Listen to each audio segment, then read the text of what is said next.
Adlaw nga Biyernes karon mga kaigsuunan, petsa 20 sa bulan sa Mayo, tuig 2022.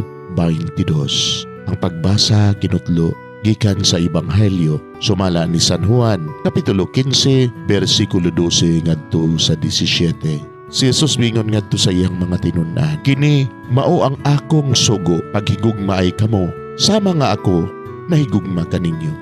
Ang labing dakong gugma nga ikahatag sa usa ka tawo ngadto sa iyang mga higala, mao ang paghatag sa kaugalingon niyang kinabuhi alang kanila. Kamo akong mga higala, kun buhaton ninyo ang gisugo ko kaninyo.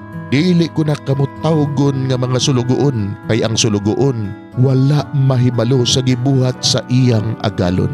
Hinoon, tawgon ko kamo nga akong mga higala, kay gisultihan ko man kamo sa tanan nga nadungog ko gikan sa akong amahan. Dili kamo ang nagpili kanako, ako ang nagpili ug nagtudlo kaninyo, aron kamo manglakaw ug mamunga ug bunga nga mulungtad. Busa ihatag kaninyo sa amahan, bisag unsay inyong pangayoon kaniya, pinaagi sa akong ngalan. Kini mao ang isugo ko kaninyo, paghigugmaay kamo. Mga igsuon, ang Ebanghelyo sa Ginoo, daygon ikaw o Kristo.